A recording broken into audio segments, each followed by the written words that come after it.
Hey there, this is Hillary here for Waterlogged on behalf of saltwateraquarium.com.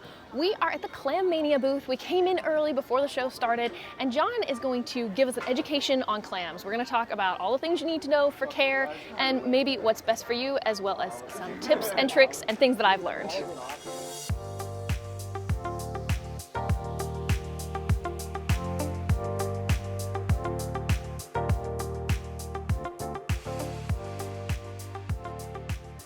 Okay, as promised, this is John. If you've seen one of the show videos before, you are probably familiar with him, but I thought it would be good to talk a little bit about the different kinds of clams, because there's a lot of them out there, but only a few that we keep in our aquariums. People tend to like the blue clams, small clams, as they call it, which is Maximus and Chryseas, is two of the most popular clams out there, which is a myth on both of them being non-beginners. It could be beginners too if you know what you're doing.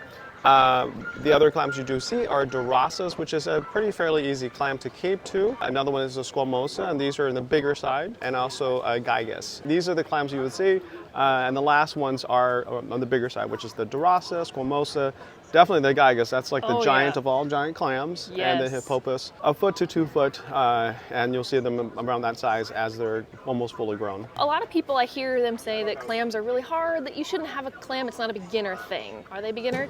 Are they more advanced? For me, they're the beginners, which is funny, I know, and it's hard for people. I set up systems in one day, literally like 2,000 clams, 2,500 clams. In some of our videos, you'll see a brand new system I set.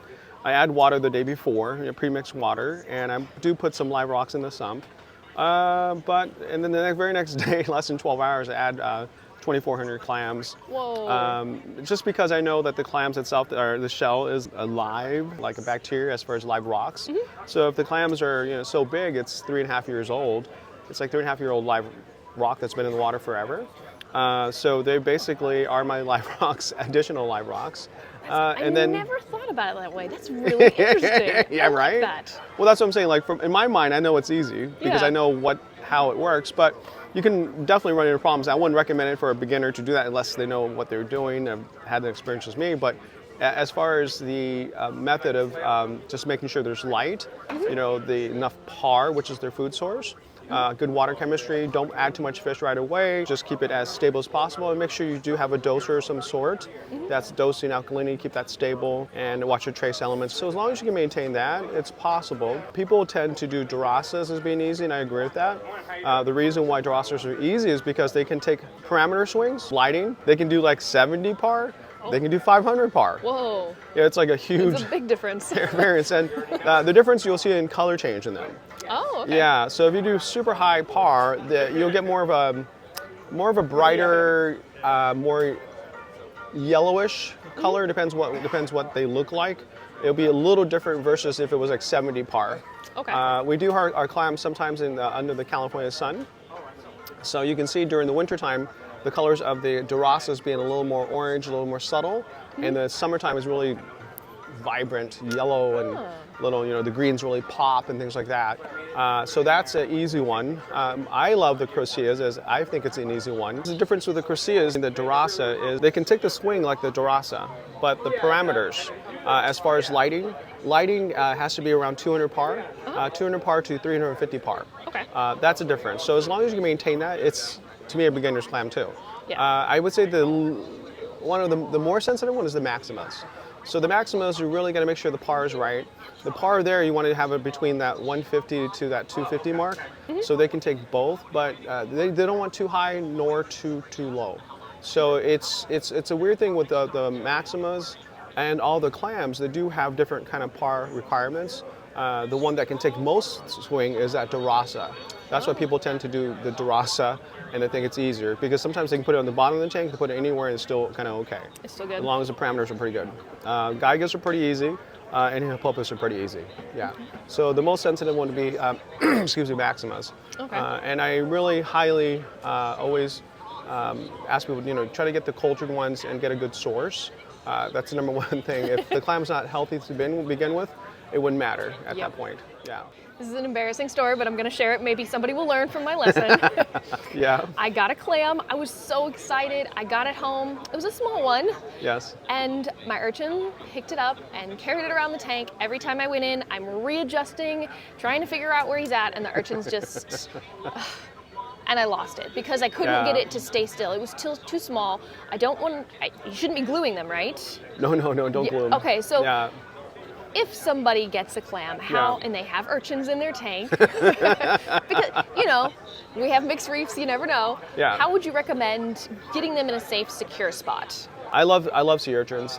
We might get them small, but we try not to keep them because that's the issue with them, is that they'll take it for a ride like a backpack and take it through the whole trails of the trails of the aquarium, and it ends up not getting light, and then it ends up falling behind the crevices, or it's missing, and then you don't find it until it's only a shell, as you say, right? Yep. So it doesn't matter if it's small or not, but the urchin will pick it up. It depends on the size of the urchin. Yeah. The only tip is you got to keep an eye on it. If you have an urchin, that's going to be a variable. Like I think I've done that in the past, where we put it in and you see my clams running around funny, like, oh my God, this is a horrible idea, John.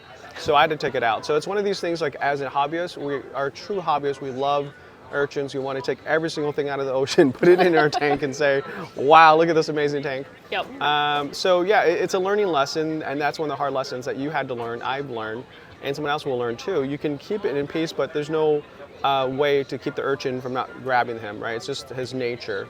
As far as gluing down, do not glue it down. They attach fairly well, pretty fast. What I would have done is made sure he's attached to something really fast, something really heavy, that the urchin can't pick up also.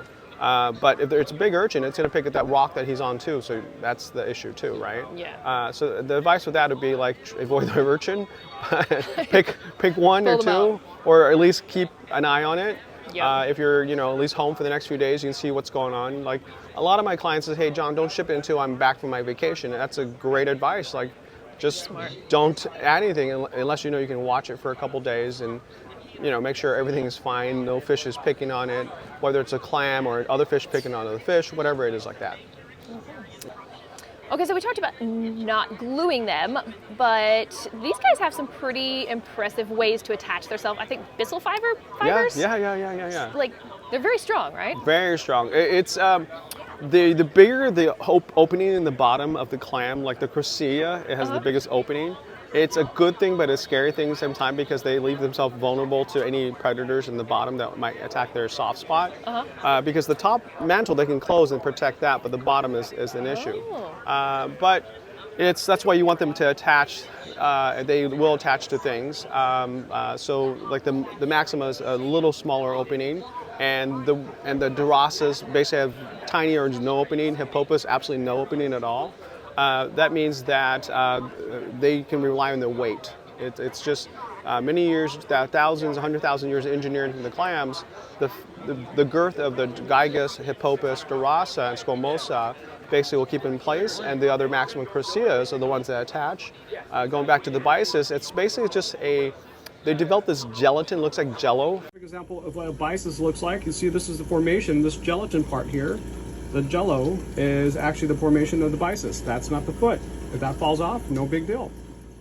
As long as you have good water chemistry and some flow and lighting, they attach because they realize that they might be blown away.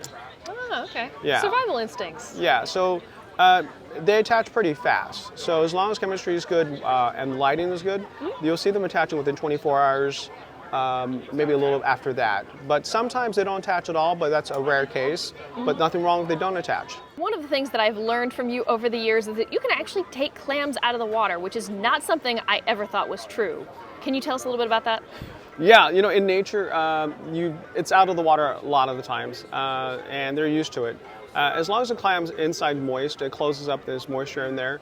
It can be on the floor for 24 hours a day. And we have, so many clams that one has fallen here and there. And then I'm like, oh, there's one right there. And you were there the night before, the day before in the afternoon. The next afternoon you come there, you're like, oh, it's there. So it's, 24 hours. You basically, if you see down here, you can pick one of these beautiful guys up, like so. He's got, see? So you can leave him here for 24 hours. I can maybe we can do a time lapse or something one of these days. But yeah, he's fine. I'm not worried about him, and you can leave him here. I did an interview before in the past, and I just took the clam out, and during the interview, we just kind of talked the whole time like this. Wow, that's wild. Yeah, so it's possible, and it doesn't hurt him, nothing like that. He's fine. And then when you want him, there's no such thing as, you don't need a burp, nothing like that. It just it goes and burps itself in a way. Put it back in the water. As it squeezes, any air will come out, and they'll be fine. And give it about a minute, and it'll open up after this, and everything will be fine. You maybe He's already starting to open up. Yeah, yeah. That's cool. Isn't that cool? And you can maybe film it later on and see when he does open up, and yeah, we'll see how that works. But yeah, pretty easy. No problem at all. Well, thank you so much, John. I really appreciate it. This has been fascinating. Nice seeing you, Hillary. I look forward to see you next time, and hope you audience enjoys this. Thanks. You guys take care, and it was a pleasure. All right, this has been Hillary for Waterlogged and John for Clam Mania on behalf of saltwateraquarium.com. Thank you so much for watching. I hope you enjoyed this, and I'll see you next time.